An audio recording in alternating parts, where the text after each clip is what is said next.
Vamos continuar falando agora sobre o caso daquele garotinho que nós falamos agora há pouco, antes de ir para o intervalo, do pequeno Cadu, autista que estava fora da escola.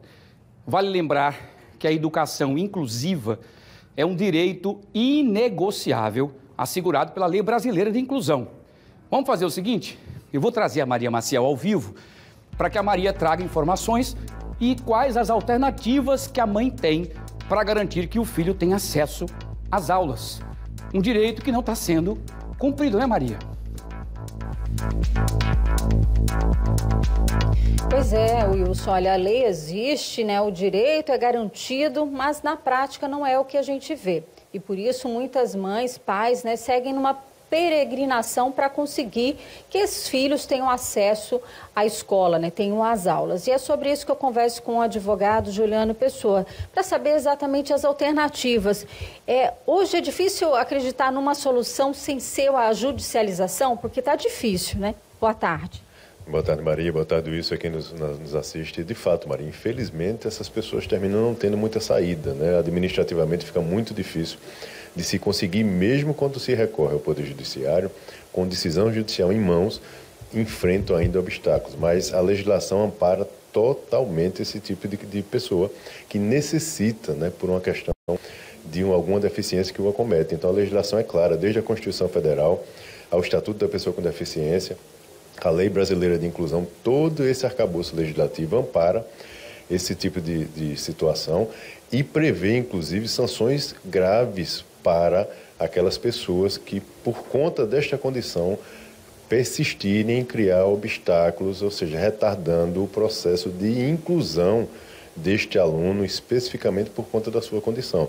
Se foi ferido naquele caso concreto daquele aluno, que ele necessita, por uma condição de saúde específica, de um acompanhamento mais individualizado, mais personalizado para ele, nenhuma instituição, seja ela pública ou privada, pode se insurgir dizendo que não tem condição de assistir dessa forma, que não pôde contratar por isso ou por aquilo. Não cabe à família, não cabe aos pais e muito menos ao aluno lá na ponta arcar com o ônus desta obrigação. Esta obrigação é do Estado, da instituição educacional, e a família precisa, de fato, recorrer às instituições públicas, inclusive inicialmente, a Secretaria da Educação, o próprio Ministério da Educação, que fiscaliza o país inteiro, as instituições e as suas condutas.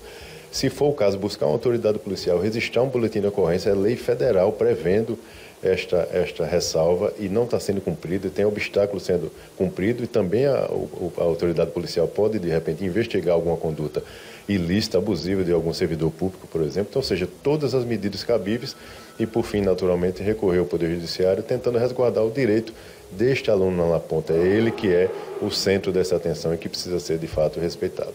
E a gente vê que, além dessa luta dos pais para conseguir que os filhos tenham essas aulas, tenham esse apoio necessário, há ainda aquele prejuízo a essa criança, né, que não se desenvolve da maneira correta, pode ter um retrocesso. Exato, e é isso que os profissionais médicos reiteram diuturnamente. O grande detalhe desse tipo de paciente, de aluno, é que esse período que ele não foi assistido, ele não recupera, ou seja, é um tempo de fato perdido.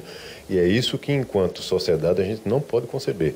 Então, os pais enfrentam aí uma luta diuturnamente em relação a esse tipo de batalha, e a sociedade precisa ser sensível a isso, e é uma pauta da sociedade como um todo. Qualquer pessoa hoje pode ter uma condição dessa, uma pessoa na sua família inserida nesse tipo de contexto. É preciso que o Estado, bem como as instituições públicas, provenham de forma digna, de forma respeitosa, como a legislação prevê.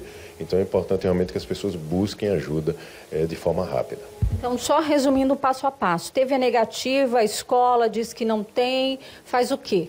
Busca a Secretaria da Educação, busca, se for o caso, o Ministério da Educação também reportando, tem ouvidoria, tem 0800, reporta o caso para que as autoridades tenham ciência.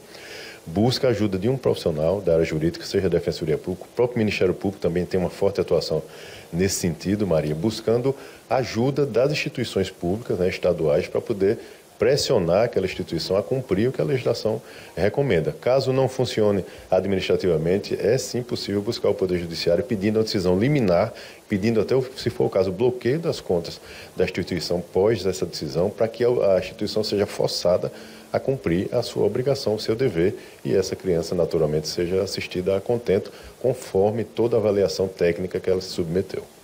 Muito obrigada, então, pelas informações e esclarecimentos importantes para quem está em casa, porque muitos pais podem estar passando pela mesma situação. Resumindo, não aceite um não, nunca como resposta. Vá atrás dos seus direitos. É com você aí no estúdio, Wilson.